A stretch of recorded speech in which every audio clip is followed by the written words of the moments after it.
intéresse pour se faire accompagner financièrement.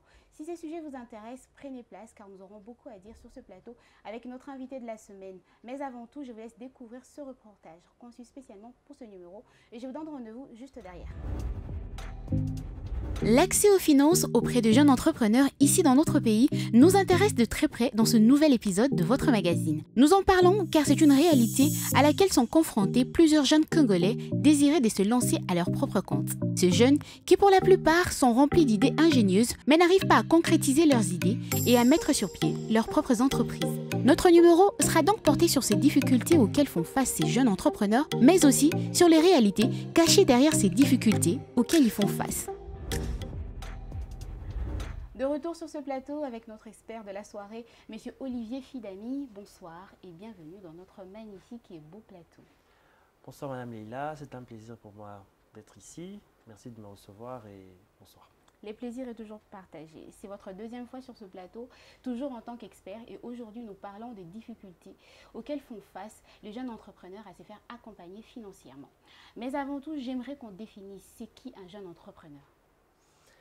Madame, de par ma qualification de juriste, j'aimerais plutôt aller sur les textes de loi. Il vous souviendra qu'en RDC, nous avons aujourd'hui une loi sur l'entrepreneuriat. Mais aussi, puisque nous avons adhéré à l'OHADA, nous avons aujourd'hui un acte uniforme sur le droit commercial général qui définit ce qu'on appelle le statut d'entrepreneur. Donc, on va essayer un tout petit peu de jongler entre ces deux lois. La loi, je dirais, nationale, prise dans le cadre de notre Parlement ici en RDC, mais aussi la loi communautaire, prise dans le cadre de l'OHADA. De manière assez simpliste, madame, je dirais que c'est toute personne qui essaye d'exercer une activité commerciale sans forcément avoir la forme juridique d'une société commerciale. Je pense que c'est une définition sans forcément avoir cette forme juridique. Ok, d'accord. Voilà. Est-ce que tout jeune entrepreneur doit se faire accompagner financièrement? Déjà, madame, je commencerai par la question de la formalisation. Vous savez qu'une grande partie, un pan tout entier de notre économie est dans le secteur informel. Alors l'idée derrière ces différents textes de loi, c'est justement d'amener les gens à quitter le secteur informel, entrer dans le formel. Parce que vous ne savez pas vous faire accompagner dans le formel, si vous n'êtes pas dans le formel, de manière financière. C'est très important. C'est difficile de se faire accompagner si vous êtes dans l'informel. Parce que forcément dans l'informel, vous n'avez pas les documents sociaux. Et puisque vous n'avez pas les documents sociaux, vous n'êtes pas bancarisé. Et puisque vous n'êtes pas bancarisé, donc on ne sait pas savoir si vous existez juridiquement. Et puis on ne sait pas si vous tenez une comptabilité régulière. Ce sont les premiers soubassements, madame. Ce sont les BABA, qui permettent de connaître la santé financière d'une entreprise. Accompagner une entreprise, la financer, madame, ce n'est pas une activité philanthropique. Bien au contraire, financer une entreprise est une responsabilité. Donc, on se dit qu'en arrivant pour financer une entreprise, on devrait commencer par se rassurer de connaître la situation financière de cette entreprise. Et bien sûr, à côté, savoir qu'est-ce qu'il faudrait faire. Est-ce qu'il faut injecter ce qu'on appelle de l'argent frais pour pouvoir recapitaliser l'entreprise? Est-ce qu'il faudrait lever simplement un crédit auprès d'une institution financière, un fonds de garantie, pour pouvoir peut-être accompagner l'entreprise à réaliser certains objectifs? Ça, c'est au niveau de la structure d'accompagnement. C'est la structure qui décide de fonds à répartir. Alors moi, je commencerai par dire, madame, que quand vous êtes jeune entrepreneur, commencez d'abord par connaître la situation financière de votre entreprise. Parce que nous avons vu plusieurs gens, plusieurs personnes dans ma casquette, dans mon ancienne casquette d'agent de banque. Il m'est arrivé de participer à des comités crédits et de voir par moment le montage du dossier. Vous vous rendez compte que par moment, quoi que la société soit bancarisée, quand vous demandez les états financiers, vous demandez un tout petit peu avoir ne fût-ce que le livre de caisse. Parce que tout le monde n'est pas forcément, en fonction de la structure de sa société, tout le monde ne tient pas forcément la comptabilité de la même manière. Mais lorsque vous demandez à l'entrepreneur, par exemple, de vous emmener ne fût-ce que les livres de caisse, madame, vous vous rendez compte qu'il y a à boire et à manger. Et donc, la première étape commencerait par connaître la situation financière de l'entreprise. En fonction de cela, maintenant, on voit quel est l'objectif que vous voulez atteindre.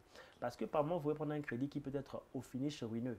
Ça veut dire que vous avez pris un crédit qui va vous faire mettre la clé sous les paillassons. Donc, commencez par faire un diagnostic financier. C'est ce que moi, je préconise toujours. Commencez par faire un diagnostic financier qui permettra d'avoir une situation un peu plus claire de la société pour savoir s'il faut prendre un crédit ou s'il faudrait ouvrir l'actionnariat pour permettre d'avoir des capitaux frais qui vont permettre à l'entreprise de mieux fonctionner. Donc voilà un tout petit peu, madame. Et quels sont le rôle de ces structures d'accompagnement financier? C'est quoi leur rôle principal auprès des jeunes entrepreneurs? Exactement. Madame, je vais parler de la RDC, puisque c'est notre pays. Depuis 2020, le Premier ministre avait pris un décret qui a créé notamment ce qu'on a appelé le FOGEC en sigle, le Fonds de garantie pour l'entrepreneuriat au Congo, pour ne pas dire en République démocratique du Congo. Ce fonds a entre autres, comme vous lisez l'article 7, a entre autres pour mission d'inciter. L'objectif d'inciter aussi, c'est de pouvoir pousser les gens à aller dans l'entrepreneuriat. Vous conviendrez avec moi que le type de cursus de formation que nous suivons tous à l'université, avec nos formations diplômantes, sont de nature à nous pousser beaucoup plus à aller trouver du travail, à aller chercher du travail. Mais avec cette loi et avec la création du FOGEC, je parle de la loi sur l'entrepreneuriat et de la création du FOGEC, l'idée du gouvernement, du gouvernement dans le cadre de ces politiques et des pouvoirs publics, c'est de pouvoir pousser les jeunes à être entrepreneurs. Être entrepreneur, c'est pas être simplement chef d'entreprise. Être entrepreneur, c'est se lancer dans une activité lucrative qui vous permettra de subvenir à certains besoins. Alors, l'objectif d'un fonds, pour revenir à votre question, madame, c'est d'inciter aussi les jeunes, non seulement à aller dans l'entrepreneuriat, mais aussi à les aider pour accéder à certains financements, parce que peut-être qu'ils ne remplissent pas toujours les critères qu'il faut au niveau des banques. Les fonds de garantie peuvent justement se présenter comme leur nom l'indique, fonds de garantie. Ces fonds peuvent permettre aux banques d'être rassurées que si jamais l'entreprise avait quelques difficultés à rembourser, le fonds peut toujours se présenter comme une garantie pour assouplir les conditions d'accès au crédit, pour ne pas dire d'accès au financement, parce que ce n'est pas toujours la même chose. Un financement n'est pas toujours un crédit n'est pas toujours un financement. Donc les fonds de garantie ont pour mission aussi justement d'accompagner les entrepreneurs dans la perspective de les aider à obtenir des conditions plus assouplies auprès des établissements bancaires, auprès des institutions de microfinance. Parce qu'en RDC, nous avons l'habitude d'être focus seulement sur les banques, mais il n'y a pas que les banques, il y a aussi les institutions de microfinance qui peuvent accompagner des micro-entreprises, des micro-entrepreneurs qui n'ont pas forcément de prendre des grosses sommes, des gros crédits. Donc, un fonds de garantie, madame, en RDC, il a pour objectif, premièrement, d'inciter, mais aussi d'accompagner dans le processus d'octroi de crédit. Il vous souviendra que le FOGEC a accompagné certains entrepreneurs auprès d'une institution bancaire dont je tairai le nom ici, pour ne pas faire de la publicité gratuite. Et ces entrepreneurs ont reçu des fonds qui leur permettent aujourd'hui d'accroître leurs activités. Vous avez parlé des critères à remplir pour arriver à accéder à cette aide-là. Quels sont ces critères que doivent remplir les jeunes entreprises ou alors les jeunes entrepreneurs pour accéder à cette aide? Alors, madame, là, je vais me situer d'abord au niveau des banques en général. C'est que la première condition, il faut commencer par avoir un compte bancaire. Vous ne pouvez pas dire que vous êtes client chez moi si vous n'avez pas un compte ouvert en mes livres. La première condition, il faut avoir un compte ouvert dans une banque. Un compte bancaire. Exactement. La deuxième chose, c'est qu'il faudrait que vous puissiez avoir, pour certaines banques, une ancienneté d'au moins 6 mois, si pas 3 mois pour d'autres. Il y a ces banques qui, vous ouvrez le compte aujourd'hui, peuvent vous accompagner déjà en fonction de l'importance du flow ou encore de l'importance des dépôts qu'ils auront vus sur votre compte bancaire en termes de mouvement. Aussi. Mais il y a d'autres banques qui se disent non, quelqu'un qui vient à peine d'arriver, je ne pense pas que c'est le jour où on entre à l'école qu'on vous donne le diplôme. Il faudrait que vous puissiez d'abord commencer par apprendre avant d'avoir les diplômes. Donc, il y a certaines banques qui appliquent ce principe, qui veulent qu'on puisse d'abord voir les mouvements qui sont effectués sur votre compte pendant à minima 3 mois ou 6 mois avant d'être éligible aux conditions de crédit. À côté de cela, maintenant, il y aura la bagatelle des documents qu'il faudra déposer, notamment en premier lieu les états financiers ou un livret de caisse. Comme je le disais dans le thème de l'émission tout à l'heure, l'objectif c'est de voir un tout petit peu la santé financière de l'entreprise parce que les banques, comme vous le savez, en RDC, nous avons essentiellement ce qu'on appelle des banques commerciales, qui sont différentes des banques d'investissement et des banques agricoles. Donc, les banques commerciales ont une certaine politique de crédit qui font qu'ils sont là pour accompagner les entreprises qui peuvent se montrer capables de rembourser le crédit. C'est donc à côté de cela qu'ils essaient de mettre en place des conditions, notamment quelques garanties, lorsqu'ils estiment que la situation sur les mouvements de compte ne permettent pas, ou encore la situation sur les états financiers ne permettent pas forcément de rembourser le crédit comme il se doit. Ils peuvent vous demander en sus des différents documents présentés d'apporter des garanties. Les garanties sont de divers ordres. Nous avons ce qu'on appelle des hypothèques qui sont des garanties, ma foi, assez compliquées à réaliser parce que elles sont celles qui présentent le plus de crédibilité, mais à côté des garanties, ce qu'on appelle les garanties immobilières, il y a aussi les garanties immobilières. Et donc, il y a comme ça plusieurs critères, plusieurs conditions à remplir avant de se voir octroyer un crédit auprès d'une banque formelle. Alors, c'est quoi ce qui empêche les jeunes entrepreneurs à accéder? Parce qu'il y a tellement de jeunes qui se plaignent aujourd'hui. Ils ont des idées, ils sont des jeunes ingénieux, mais ils n'arrivent pas à mettre sur pied leurs propres entreprises. C'est quoi la plus grande difficulté auxquelles ils font face, ces jeunes entrepreneurs? Déjà, madame, moi j'aime dire une chose, c'est que si vous-même vous n'êtes pas capable de financer votre propre activité, il y a un souci. En d'autres termes, ce n'est pas l'argent qui fait le projet, c'est le projet qui fait l'argent. Oui, mais dans la réalité de notre pays, avec la conjoncture, ce n'est que normal d'avoir du mal à financer son propre projet. Madame, avec la même conjoncture, il y en a qui deviennent de plus en plus riches, il y en a qui s'appauvrissent. C'est avec la même conjoncture. J'aime dire aux entrepreneurs qui m'écoutent de temps en temps, c'est que de la même manière que le soleil se lève pour le pauvre, il se lève de la même manière pour le riche. Les conditions sont un tout petit peu les mêmes. Seulement, chacun choisit d'en faire une opportunité ou d'en faire une contrainte. Les difficultés existent. Elles existent pour tout le monde. La vision, la perception que vous avez d'en faire une opportunité ou d'en faire une contrainte, un point d'achoppement, ne tient qu'à vous. Ce qu'aujourd'hui certains vont appeler un blocage, un empêchement à l'accès au financement, d'autres peuvent l'appeler une opportunité. Ça veut dire que si aujourd'hui vous ne savez pas passer par les moyens classiques que sont les établissements de crédit, vous pouvez passer, madame, par ce qu'on appelle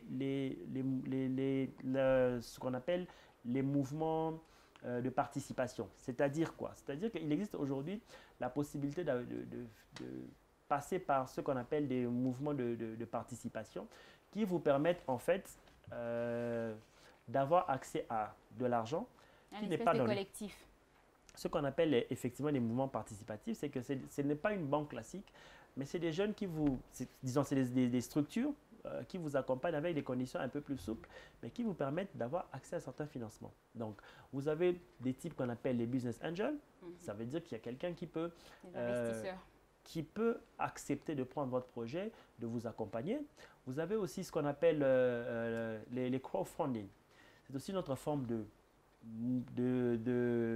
structures qui peuvent vous accompagner dans les types de financement. Donc, ce que j'ai envie de dire aujourd'hui aux téléspectateurs qui nous suivent, c'est qu'il faudrait arrêter de voir les difficultés, de voir les obstacles. Il faudrait plutôt être focus pour voir comment les transformer en opportunités, parce que pendant que vous perdez le temps à vous dire non, c'est pas possible, il y en a qui se disent c'est possible, mais c'est possible de le faire comment? Et ils y arrivent, madame. Donc aujourd'hui, je pense qu'il faudrait arrêter de faire non seulement du Congo bashing, de se dire que dans notre pays c'est compliqué, c'est difficile d'y arriver, parce que dans le même pays, comment voulez-vous que des expatriés puissent y venir, puissent venir s'installer, puissent quitter leur pays? Ils se disent que la RDC c'est l'Eldorado, mais dans le même pays où certains pensent que c'est l'Eldorado, d'autres pensent que c'est d'ailleurs de toucher à ce point.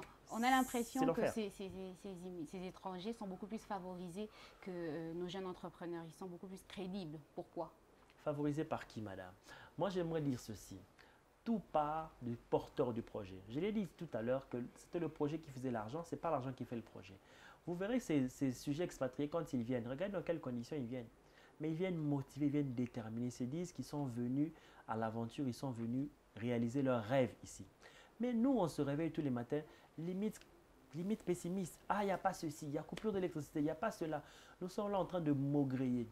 Plutôt que d'être focus, madame, sur les situations qui sont telles quelles, comment je fais pour les transformer? Ce que vous appelez aujourd'hui les problèmes, d'autres en font des solutions. C'est quoi une entreprise, madame? Une entreprise, c'est répondre à un besoin. Il y a tellement des besoins de RDC qu'il suffirait juste d'en déceler un, d'en dénicher un et en faire un business. C'est-à-dire que le matin, vous vous dites, bon, sur mon avenue, qu'est-ce qui se passe? Comment les choses se présentent? Faites une espèce d'étude de marché. Une étude de marché, ce n'est pas savant. Commencez par voir comment ça se passe dans votre quartier, sur votre avenue, comment les choses se présentent. Qu'est-ce que vous pouvez apporter sur votre avenue, sur votre quartier qui va changer la donne et qui va devenir votre business, qui va permettre d'avancer. Donc, ce que vous voyez aujourd'hui comme difficulté, transformez-les en opportunité. C'est ce que les autres ont compris, que nous, on a du mal encore à capter et qui ne nous permet pas d'être boostés, d'aller de l'avant. Donc, j'aimerais ici, madame, faire un plaidoyer. Profitez de votre plateau, madame, pour encourager les jeunes gens qui suivront cette émission à se dire, c'est vrai qu'en RDC, il y a beaucoup de contraintes, il y a beaucoup d'obstacles. Mais le plus important, ce n'est pas d'être focus sur ces obstacles. Le plus important, c'est de les transformer en opportunités. Parce que je pense que derrière chaque obstacle se cache une opportunité qu'il faut déceler pour en faire ce qui fera pour vous l'avantage concurrentiel et qui va vous faire distinguer de vos concurrents et qui pourrait vous booster à devenir demain le prochain millionnaire. Parce qu'on les attend justement dans ce pays. Le président de la République nous a promis des millionnaires dans ce pays. Mais je pense que ce n'est pas lui qui va descendre sur la route pour commencer à les nommer comme on nomme les ministres ou encore on nomme les différentes autorités. Je pense que les millionnaires, madame, ça se fabrique avec les entrepreneurs qui ont compris que l'entrepreneuriat, ce n'est pas simplement une étiquette, ce n'est pas simplement un qualificatif de CEO, ce n'est pas simplement se perdre à longueur de journée, mais c'est de transformer les obstacles en opportunités. Facile à dire qu'à faire, hein. J'ai envie de rajouter sur votre monologue. Madame, il y a des gens qui le font au quotidien. Et vous savez, nous allons peut-être initier avec vous, si vous le voulez bien, une série peut-être d'émissions sur les gens qui réussissent en RDC. Parce que je pense qu'il faudrait montrer des exemples des gens qui ont les mêmes contraintes que les autres, mais qui y arrivent quand même. Donc c'est possible, madame. Si ce n'était pas possible, nous ne verrions pas ces expatriés venir dans ce pays. Et je vous l'ai dit, madame, je suis plus que pessimiste, je suis positiviste. Je peux vous dire que c'est possible de le faire. J'aime bien votre état d'esprit, mais en revenant à la réalité de notre pays, il y a ces jeunes qui se plaignent de ne pas accéder peut-être au fonds que offre le FOGEC, par exemple. On a l'impression qu'il y a certains critères à remplir, ou alors il y a certaines personnes qui sont écartées, il y a du favoritisme. Qu'est-ce que vous en dites à ce sujet? Alors, j'aimerais commencer par expliquer un tout petit peu le petit montage financier qui a été fait pour pouvoir financer ce FOGEC. Je pense que dans ce pays, nous avons une loi sur la sous-traitance. L'idée derrière, c'était que les pouvoirs publics souhaitaient ouvrir une grande porte aux Congolais, non seulement pour ceux qui concernent le secteur minier, mais la sous-traitance en général. Ce qui fait qu'il y a eu un prélèvement qui a été fait, qui a été mis en place au niveau des différentes sociétés. Le prélèvement qui est fait au niveau de l'ARSP, qui permet justement de financer le FOGEC. Donc dites-vous que l'argent du FOGEC ne tombe pas du ciel. C'est un prélèvement qui est fait auprès des entreprises ou des sociétés sous-traitantes qui existent déjà. Sur leur facturation, il y a un prélèvement qui est fait qui finance le FOGEC. Ce FOGEC a donc un fonds qui peut accompagner les entreprises. Par fonds d'accompagnement, j'entends ceci, madame. Ce n'est pas forcément qu'on vous donne de l'argent. Ça veut dire que, je l'ai dit tout à l'heure à l'entame de l'émission, c'est que le fonds de garantie peut se présenter auprès d'un établissement de crédit pour dire quelles sont vos conditions pour donner du crédit aux entrepreneurs. Peut-être qu'il faut forcément des garanties. Au niveau des garanties, eh ben, enlevez-les pour tel autre entrepreneur qui entre dans cette catégorie. Sachez que moi, en tant que FOGEC, je me porte garant, donc je viens en garantie pour que vous, en établissement de crédit, vous puissiez les financer. C'est comme ça que ça fonctionne, madame. Mais il y en a aussi pour lesquels je pense que le FOGEC peut, si un dossier a été déposé en bonne et due forme sur leur table et qu'ils étudient la faisabilité, qu'ils estiment qu'ils ont la possibilité de financer, je pense qu'ils peuvent le faire. Mais restons sur l'optique que le fonds de garantie est là pour faciliter l'accès au crédit auprès des institutions classiques, madame. Et qu'est-ce qu'il faudrait changer auprès de jeunes entrepreneurs pour arriver à passer outre ce problème? Tout commence par le mindset, madame. Je pense que quelqu'un a dit que le poisson commençait par pourrir de la tête. C'était un tout petit peu comme pour dire que tout commence par le caput, la tête, madame. Quand vous êtes entrepreneur, vous êtes chef d'entreprise, vous devez tous les matins vous lever pour vous dire comment est-ce que je fais pour gagner plus d'argent. Au-delà de cela, comment est-ce que je fais pour répondre à plus des besoins? Comment est-ce que je fais pour avoir des clients plus satisfaits? Ça veut dire qu'à partir du moment, madame, vous commencez à comprendre que j'aimerais répondre à tel besoin. Une entreprise, c'est pour répondre à un besoin. J'insiste sur ça, madame. Parce que très souvent, on pense qu'une entreprise, on la crée juste pour la créer. Madame Leïla a ouvert, je ne sais pas moi, un flat hotel. Moi, je me dis qu'à côté, bon, je pense que j'aimerais faire le même business. Sans forcément comprendre toute la logique qu'il y avait derrière. Ce qui fait que je vais injecter de l'argent pour créer un flat hotel qui ne sera même pas fréquenté. Mais entre-temps, les impôts ne vont pas attendre, les taxes ne vont pas attendre, les prélèvements ne vont pas attendre, les salaires, puisque vous avez des charges fixes, madame. Que vous ayez des clients ou pas, vous avez des charges fixes qui vous attendent à la fin de chaque mois. Vous allez finir par mettre la clé sous le paillasson. Donc, c'est comme ça que je commence par dire, n'est pas chef d'entreprise qui veut, mais qui peut. Donc, ça commence par le mindset. Je pense que le gouvernement pourrait mieux faire avec la débaptisation et la rebaptisation de l'Institut supérieur de commerce, dont l'intitulé a changé. Je pense que le gouvernement, au-delà des lois qui ont été prises, que nous saluons justement, il faudrait que la réforme qui est arrivée aujourd'hui parce que nous avons des cours d'entrepreneuriat. Mais il faudrait aujourd'hui, je pense que nous puissions commencer à avoir des écoles, pas des universités, mais des écoles où à la limite on forme des gens sur l'entrepreneuriat afin qu'ils puissent avoir les B.A.B.A, les classiques pour leur permettre de se lancer. Très peu d'entrepreneurs comme moi connaissent ce qu'on appelle l'éducation financière, madame. Ce qui fait que très souvent, on a tendance à confondre la caisse de l'entreprise et sa caisse personnelle. Parce que justement, l'éducation financière, l'instruction financière, madame, c'est tout à fait autre chose. Vous pouvez avoir un diplôme en économie, madame, mais ne pas avoir l'intelligence financière ni les skills qu'il faut pour gérer les finances.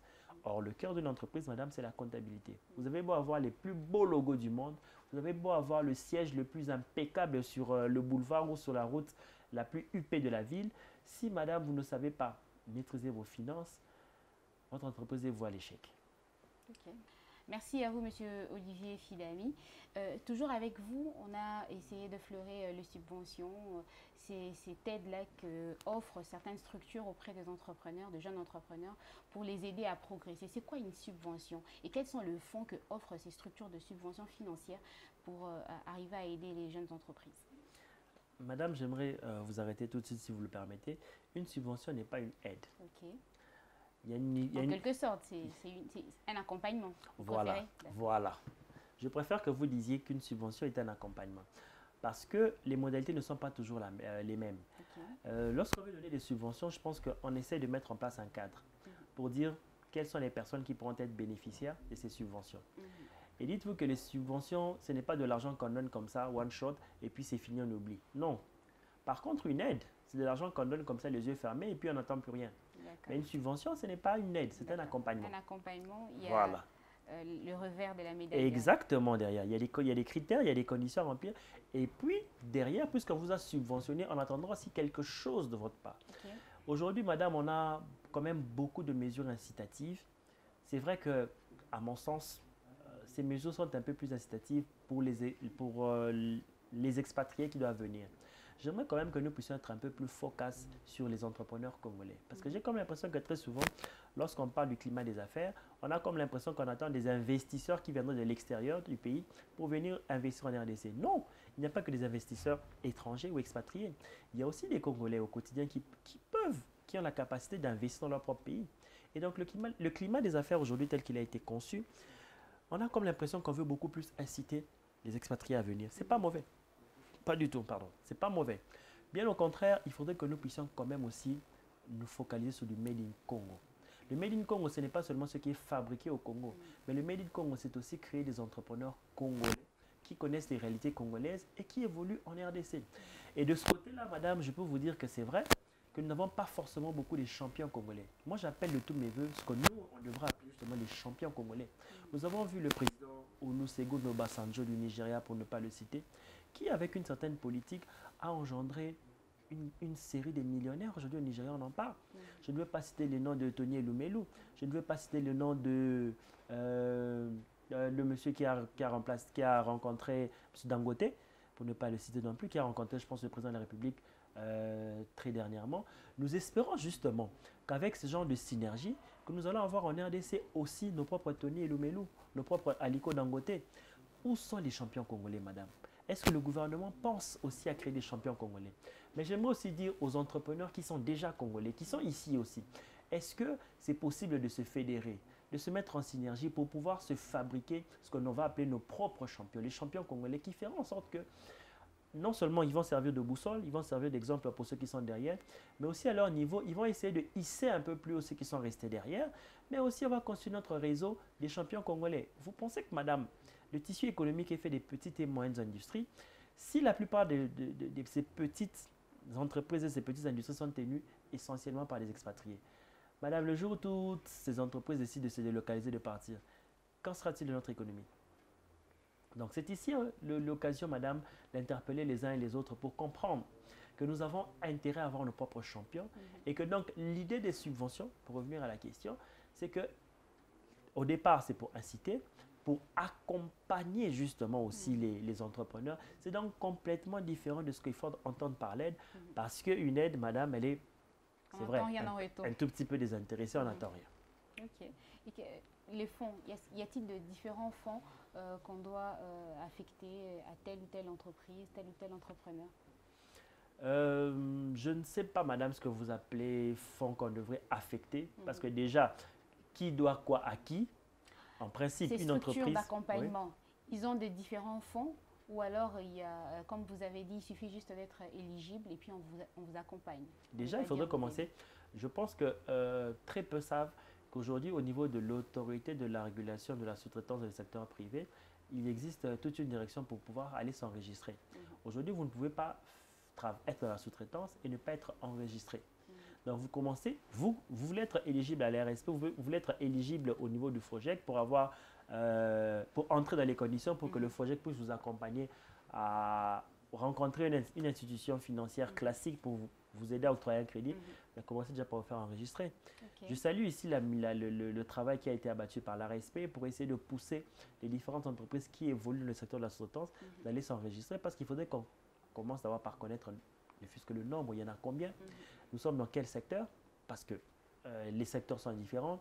Après ça, je pense qu'il y a un travail qui va venir pour connaître les différents besoins. Et en fonction des différents besoins, on va regarder aussi l'enveloppe que l'ARSP a pu collecter et verser au FOGEC et voir comment est-ce qu'on pourrait accompagner les entrepreneurs. Madame, c'est possible. Je vous le dis, aujourd'hui, je suis venu peut-être pour vous prêcher la positivité, pour arrêter d'être défaitiste, d'arrêter de se dire qu'au Congo c'est difficile de le faire, c'est difficile d'être entrepreneur. C'est difficile, c'est pas impossible, c'est difficile et c'est possible de réaliser les objectifs qu'on s'est assignés si et seulement si on se dit qu'on va y arriver, on va y arriver. J'aimerais pousser votre positivité un tout petit peu plus loin pour vous poser la question de savoir est-ce qu'un jeune qui s'est dit entrepreneur, qui essaye de fabriquer, on va dire, des paires de chaussures à sa façon. On sent que ces jeunes a des idées, on sent qu'il a une touche. Est-ce que ces jeunes-là, qui est encore chez lui à la maison, qui n'est pas formalisé au niveau de documents juridiques et tout, ces jeunes-là peuvent être accompagnés d'une façon ou d'une autre par une structure d'accompagnement? Oui, madame. Déjà, votre exemple tout à l'heure me rappelle, je pense, une vidéo qui est devenue virale sur les réseaux sociaux. Nous avions vu les membres de la fondation de la Première Dame accompagner un jeune qui faisait, je pense, des chaussures, des babouches, des claquettes.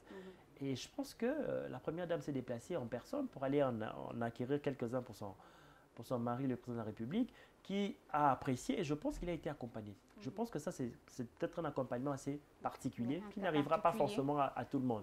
Quoique nous saluons ici l'initiative et nous pensons que la Première Dame et sa fondation ne vont pas s'arrêter en si bon chemin. Je reviens donc pour dire que, madame, les cadres existent déjà. C'est qu'au niveau, par exemple, des maisons communales, vous avez ce qu'on appelle des patentes. C'est une fiscalité qui est adaptée aux petites entreprises. Quelqu'un qui paie une patente n'a pas forcément déjà à s'immatriculer au niveau du RCCM. Mais déjà, il est reconnu au niveau de la maison communale. Il paye une patente, je pense qu'elle est annuelle. Et donc, c'est effectivement une quotité qu'il paye à la maison communale, une espèce de redevance. Après, il est donc connu au niveau de la maison commune parce qu'on va lui donner certains documents. Sur base de ces documents qu'il a, madame, il a plusieurs options qui s'offrent à lui. C'est que s'il veut, à court, à moyen ou à long terme, grandir, il a la possibilité de se faire accompagner. Soit, par exemple, aujourd'hui par le FOGEC qui a aussi l'habitude d'organiser certains forums, certaines sessions de formation pour les entrepreneurs. Mais il y a aussi aujourd'hui ce qu'on appelle des hubs, des incubateurs, qui sont des structures, si vous le voulez, qui peuvent prendre un projet, le porter jusqu'à maturité. Donc, en fait, l'idée, c'est simplement que de plus en plus, vous avez commencé une activité, faites un effort de savoir vous entourer, de savoir comment est-ce que je peux me faire accompagner pour aller de l'avant. Généralement, les solutions sont à notre portée, mais on ne sait pas généralement qu'elles existent justement. Le problème, ce n'est pas que les solutions ne sont pas là. Le problème, c'est que nous ne savons pas qu'il existe des solutions comme ça. Donc, madame, rassurez-vous, les choses ont quand même été mises en place dans ce pays depuis, je dirais, une quinzaine, une vingtaine d'années pour que les entrepreneurs, quand on veut commencer, aujourd'hui, si vous voulez commencer une entreprise, vous savez par où il faut commencer. Il faut commencer par le guichet de création d'entreprise. Vous savez que c'est par là que vous allez vous immatriculer, vous allez obtenir les documents de base en one shot, en one station, dans le sens où c'est un seul guichet qui vous donne toute la documentation. Après ça, puisque vous avez ouvert votre société, vous avez donc forcément le capital social qui a été libéré auprès d'une banque. Ça fait qu'automatiquement, vous avez déjà un compte bancaire. Et donc, vous commencez déjà à remplir certains critères pour vous faire accompagner. Pour être éligible. Exactement. Merci à vous, Monsieur Olivier Fidami. C'est pratiquement la fin de notre émission. Est-ce que vous avez un mot à rajouter à ces jeunes entrepreneurs ou alors à ces jeunes qui veulent se lancer dans le milieu de l'entrepreneuriat? C'est passé tellement vite. Par rapport à la réalité qui les attend derrière. C'est passé tellement vite, madame. Je vais commencer par vous remercier de m'avoir reçu sur votre plateau. Merci à vous d'être venu. Et bien sûr, remercier les téléspectateurs qui ont pris leur temps pour suivre cette émission. J'espère qu'elle a été bénéfique pour eux. Mon mot de clôture pour cette émission par rapport aux différents entrepreneurs, c'est que j'aimerais dire, je l'ai dit tout à l'heure, n'est pas entrepreneur qui veut, mais entrepreneur qui peut. Ça veut dire qu'une entreprise, c'est d'abord répondre à un besoin. Cherchez le besoin, identifiez le besoin et voyez comment vous pouvez y répondre. Troisième chose que j'aimerais dire, c'est que ce n'est pas l'argent qui fait le projet, c'est le projet qui fait l'argent. Je connais ici des banques que je ne citerai pas forcément, qui ont aujourd'hui accepté d'accompagner des entreprises qui commençaient à zéro. Donc un projet qui est sorti d'un tiroir, qui avait été très bien écrit, qu'on appelle entre guillemets un projet bancable, ils ont accepté de financer et aujourd'hui l'activité a été lancée. Tout est question de perception. Donc changez votre angle de vue, vous verrez que vous allez arrêter de voir les obstacles, vous allez commencer à les voir en opportunité. Je vous remercie, madame. Merci à vous, chers téléspectateurs, d'avoir été depuis le début de cette émission jusqu'à la fin. Et si vous, jeunes entrepreneurs, vous avez été orientés par les dires de Monsieur Olivier Fidami, eh bien, vous voulez entrer en contact avec lui, n'hésitez pas à nous contacter au numéro de téléphone qui est affiché au bas de l'écran. Vous êtes expert en tout ce qui touche le business. Contactez-nous également. Faites comme Monsieur Olivier Fidami aujourd'hui, qui s'est fait appeler expert. Vous êtes expert aujourd'hui sur notre plateau. C'est la casquette que nous avons choisi de vous faire porter. Je vous donne donc rendez-vous très prochainement. Portez-vous bien. Bonsoir.